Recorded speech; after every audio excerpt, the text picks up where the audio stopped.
जय हिंद. विद्यार्थी मित्रांनो, आपण आज एका नवीन गोष्टीबाबत बोलणार आहोत. यामध्ये सगळ्यात महत्त्वाची गोष्ट आहे ती म्हणजे सर्व्हिस प्रिपरेटरी इन्स्टिट्यूट, जे की नाशिकमध्ये मुलींसाठी सुरू करण्यात आलेलं आहे. आणि या परीक्षेसाठी विद्यार्थ्यांना कुठली पात्रता लागते आणि विद्यार्थ्यांचे फॉर्म कसे भरले जातात, फॉर्म मधले काय बारकावे आहेत, आपण सगळं आज या व्हिडिओमध्ये जाणून घेणार आहोत. तर मित्रांनो, गर्ल्स SPI काय आहे, त्यामध्ये एक्झाम पॅटर्न कसा असतो, मार्क्स, इंटरव्ह्यू, रिजेक्शन कोणत्या पद्धतीने होतं, आणि आपले विद्यार्थी हर्षदा पाटील या ठिकाणी सध्या गर्ल्स SPI मध्ये शिकत आहेत आणि इतरही मुलींनी पेपर क्लिअर केलेला होता. मित्रांनो, एक लक्षात घ्या की गर्ल्स SPI आहे, या संस्थेचा मुख्य उद्देश आपण सुरुवातीला जाणून घेऊया की encourage youth of Maharashtra to join Indian arm forces. Indian army असेल, इंडियन नेव्ही असेल, इंडियन एअरफोर्स असेल, यामध्ये मुला मुलींना जॉईन करायचं असेल ऑफिसर रँकसाठी किंवा NDAचं प्रिपरेशन करायचं असेल तर त्यासाठी महाराष्ट्र शासनाने ही संस्था सुरू केलेली आहे.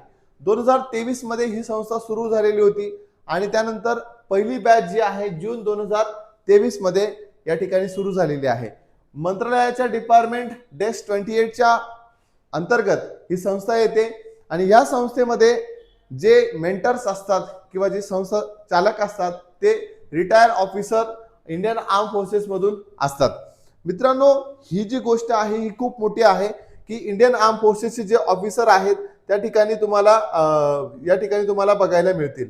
यानंतर आपण जर विचार केला की या संस्थेचा किंवा ह्या परीक्षेचा फॉर्म कधी येतो, साधारणतः जानेवारी 2026 मध्ये पहिल्यांदा तुम्हाला फॉर्म दिसेल. जानेवारी 2026 ला पेपरमध्ये ऍप्लिकेशन येईल किंवा फॉर्म येईल. त्यानंतर ऍप्लिकेशन फीज जी आहे ती साधारणतः 470 रुपये आहे. 470 रुपये ऍप्लिकेशन फीज असते. या ठिकाणी रिझर्व सीट असतात का? रिझर्व सीट नसतात. टोटल नंबर ऑफ सीट 30 आहेत. 30 या सीट आहेत टोटल नंबर. आणि सगळ्यात महत्वाची गोष्ट म्हणजे डोमेसिल सर्टिफिकेट, म्हणजे महाराष्ट्रातला तो कॅन्डिडेट असला पाहिजे. संपूर्ण जो महाराष्ट्र आहे, संपूर्ण महाराष्ट्रातल्या कुठल्याही जिल्ह्यामध्ये त्यांनी त्याचं शिक्षण घेतलेलं पाहिजे. या व्यतिरिक्त कर्नाटकातले बेळगाव असेल, बिदर असेल, असे काही जिल्हे आहेत ते या परीक्षेसाठी अलाउड करण्यात आलेले आहेत. त्यानंतर 8 आणि 9 स्टँडर्डचं जे मार्क्स असतील ते तुम्हाला त्या ठिकाणी फिल करावे लागतील. आणि आधार कार्डही त्या ठिकाणी मॅन्डेटरी आहे. मित्रांनो, लक्षात घ्या, एवढ्या ज्या गोष्टी आहेत या तुम्हाला ऑनलाईन ऍप्लिकेशन फॉर्म भरताना त्या ठिकाणी तुम्हाला गरजेच्या आहेत.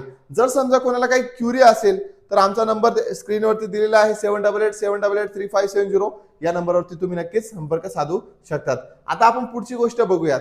पुढची गोष्ट या ठिकाणी जर बघितली तर या ठिकाणी अजून कुठले विद्यार्थी ऍप्लिकेशन करू शकतो, तो विद्यार्थी महाराष्ट्राचा, संपूर्ण स्टेट महाराष्ट्र राज्यातला विद्यार्थी या ठिकाणी अप्लाय करू शकतो. यानंतर हे बघा, बेळगाव दिलेला आहे, बिदर दिलेला आहे, कर्नाटका स्टेट मधले हे जे जिल्हे आहेत या जिल्ह्यांमधला विद्यार्थी ही त्या ठिकाणी गर्ल्स SPI साठी अप्लाय करू शकतो. आणि 10वीच्या बोर्ड साठी तो विद्यार्थी अपेअर असायला पाहिजे. म्हणजे साधारणतः मार्च 2026च्या बोर्ड साठी तो विद्यार्थी अपेअर असायला पाहिजे. आणि कुठल्याही बोर्ड मधून, ते बोर्ड CBSE असेल, ICSE असेल किंवा स्टेट बोर्ड असेल, या तिन्ही बोर्डचा विद्यार्थी त्या ठिकाणी चालणार आहे. मी पुन्हा एकदा सांगितलं की, आणि ही गोष्ट सगळ्यात महत्वाची, इकडे लक्ष द्या की त्याची बर्थ डेट जी आहे 2 जानेवारी 2008 ते 1 जानेवारी 2011. या ठिकाणी 6 महिन्याचं एक्झाम्पशन जे आहे ते मुलींसाठी देण्यात येतं. 6 महिन्याचं एक्झाम्पशन आहे ते मुलींसाठी देण्यात येतं. मित्रांनो, ही खूप मोठी गोष्ट आहे. परत एकदा सांगतो, 2 जानेवारी 2008 ची बर्थ डेट तिथून सुरू होते. तर 2011च्या यामध्ये आहे, पहिलं आहे 2 जानेवारी आणि इकडे आहे 1 जानेवारी. म्हणजे या दरम्यान जर तुमचा जन्म झालेला असेल तर तुम्ही त्या ठिकाणी गर्ल्स SPI चा फॉर्म भरू शकतात. मी पुन्हा एकदा सांगतो. आता विद्यार्थी विचारतात की सर, या ठिकाणी पुढचा क्रायटेरिया काय आहे? जर फिजिकल स्टँडर्ड मध्ये बघितलं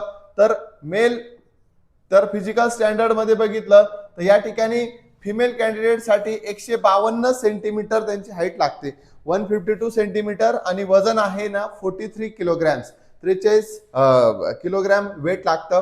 म्हणजे डोळ्यांची परिस्थिती 6/6 विजन असेल.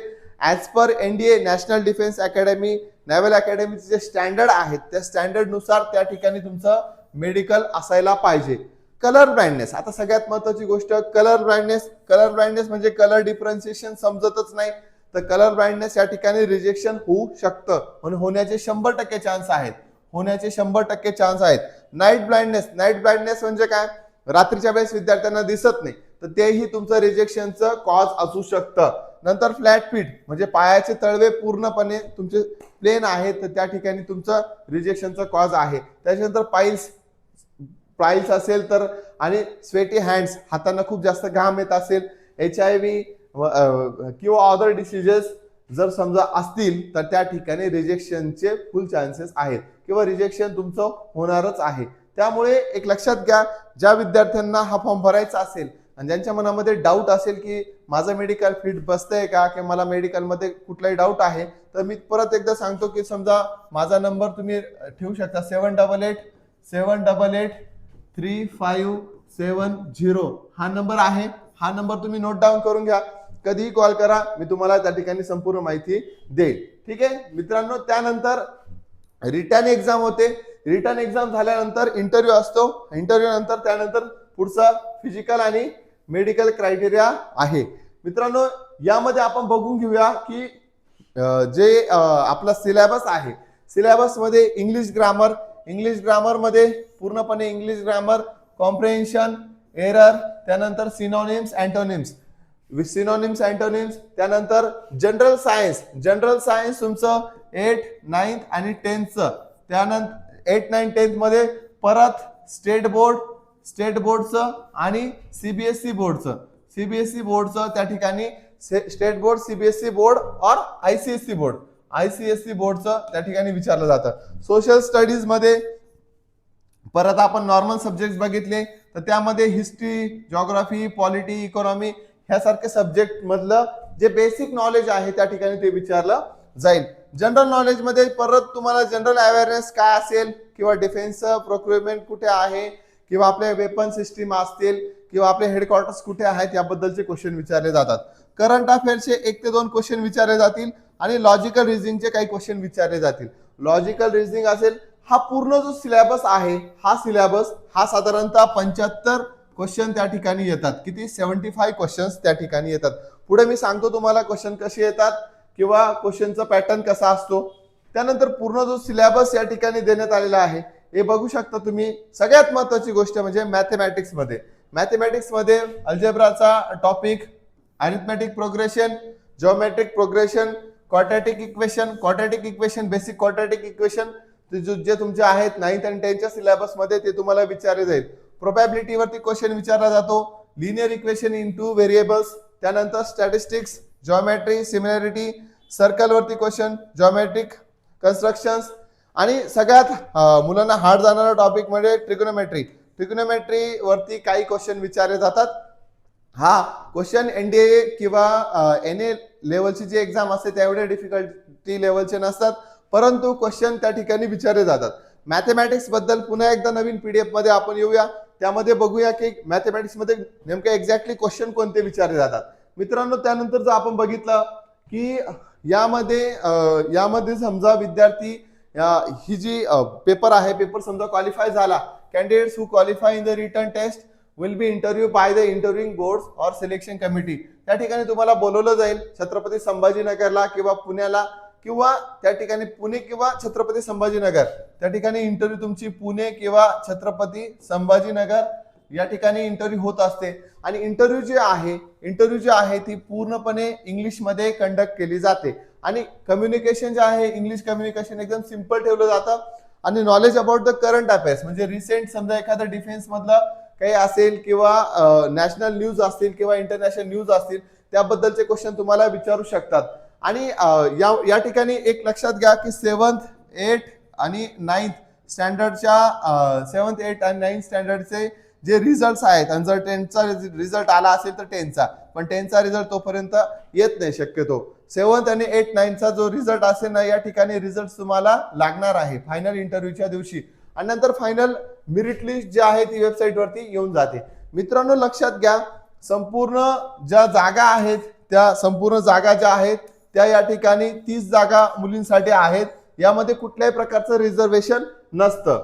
त्यानंतर जर आपण पुढची गोष्ट जर बघितली यामध्ये जर पुढची गोष्ट बघितली तर त्या पुढच्या गोष्टीमध्ये जर समजा आपल्याला बघायचं असेल तर त्यामध्ये क्वेश्चनचा पॅटर्न किंवा एक्झाम पॅटर्न कसा असतो.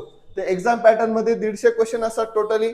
त्यानंतर 600 मार्कांचा म्हणजे एक क्वेश्चनला साधारणतः 4 मार्क 3 तासाचा पेपर असतो. नंतर पहिले मॅथमॅटिक्स मध्ये 75 क्वेश्चन असतात आणि गॅट मध्ये साधारणतः 75 क्वेश्चन असतात आणि जर समजा करेक्ट क्वेश्चन असेल तर एका प्रश्नासाठी +4 मार्क्स आणि जर समजा क्वेश्चन निगेटिव्ह झाला तर त्या ठिकाणी -1 मार्क आणि क्वेश्चन समजा अटेम्प्ट केला नाही तर त्या ठिकाणी कुठल्याही प्रकारचं मार्कांमध्ये चेंज होत नाही. मी पुन्हा एकदा सांगतो जर प्लस मध्ये आलं तर त्यांचं तुमचं +4 मध्ये मार्क्स वाढतील. नंतर समजा तुमचा क्वेश्चन चुकला तर तुमचं -1 मार्क होईल आणि जर समजा तुम्ही क्वेश्चन अटेम्प्टच केला नाही तर त्या ठिकाणी तुम्हाला मिळालेल्या मार्क मध्ये कुठल्याही प्रकारचा चेंज होत नाही. Questions are based on the syllabus of 10th board. म्हणजे पुन्हा एकदा सांगतो की 7th असेल 8th असेल 9th असेल आणि 10th असेल त्यामध्ये मोस्टली 9th आणि 10th स्टँडर्डचा सिलेबस तुम्हाला त्या ठिकाणी विचारला जातो. आयदर तो स्टेट बोर्डचा असेल सीबीएसई बोर्डचा असेल किंवा आयसीएसई बोर्डचा सिलेबस असेल. आणि सगळ्यात महत्वाचं म्हणजे यासाठी वेबसाईट गर्ल्स SPI औरंगाबाद ही जी वेबसाईट आहे वेबसाईट तुम्हाला मी पिन करतो तुम्ही ती वेबसाईट मिळू शकता. ज्या विद्यार्थ्यांना फॉर्म भरण्यासाठी काय अडचण येत असेल किंवा डॉक्युमेंट्स मध्ये काय अडचण येत असेल किंवा 8th 9th 10th सर्टिफिकेट त्यांच्याकडे नसेल किंवा ग्रेड असतील मार्क असतील याबद्दलचा कुठलाही डाऊट असेल तर तुम्ही आमच्यासोबत संपर्क साधू शकतात. मित्रांनो पुढचा जो पॉइंट आहे तो अत्यंत महत्वाचा आहे. गर्ल्स SPI साठी कुठल्याही प्रकारच्या जास्त मार्केटमध्ये नोट्स अवेलेबल नाहीयेत. आमच्या ज्या ट्रस्टेड नोट्स आहेत या ज्या ट्रस्टेड नोट्स आहेत तुम्ही 7887883570 या नंबरवरती कॉन्टॅक्ट करून तुम्हाला ह्या नोट्स मिळू शकतात. 7887883570 यामध्ये पूर्णपणे SPI GSPI चा पूर्ण सिलेबस त्या ठिकाणी कव्हर केलेला आहे. मॅथमॅटिक्सच्या ही नोट्स तुम्हाला लगेचच त्या ठिकाणी देण्यात येतील. मित्रांनो ही जी संस्था आहे SPI गर्ल्स SPI संस्थेमध्ये द सक्सेस अकॅडमी नाशिकने खूप सारे रिझल्ट तुम्हाला या ठिकाणी दाखवलेले आहेत. हे जे रिझल्ट आहेत आमच्याकडे होते आणि ह्या रिझल्टनी आम्हाला ग्लॅमर मिळून दिला आणि आमची जी हर्षदा पाटील असेल किंवा नंदिनी परदेशी असेल स्वरांजली वारुंगुळे असेल ईश्वरी वडतकर असेल किंवा नेत्रा वाघ असेल पार्थ बोरसे सात्विक राठोड श्रवण जाधव असे खूप सारे नाव आहेत विद्यार्थ्यांचे घेण्यासारखे. या विद्यार्थ्यांनी दाखवलंय की 10वी नंतर त्यांना जर सरकारी NDAच्या कोचिंग मध्ये म्हणजेच SPI किंवा GSPI मध्ये जायचं आहे त्यांनी नक्कीच द सक्सेस अकॅडमी नाशिकच्या YouTube चॅनलला फॉलो करा आणि कुठल्याही प्रकारचा डाऊट असेल किंवा त्या ठिकाणी फॉर्म भरण्यामध्ये डाऊट असेल किंवा डॉक्युमेंट मध्ये डाऊट असेल तर तुम्ही आमच्या या नंबरवरती नक्कीच कॉल करू शकतात. आमचा नंबर स्क्रीनवरती दिलेला आहे 7887883570. All the best. जय हिंद.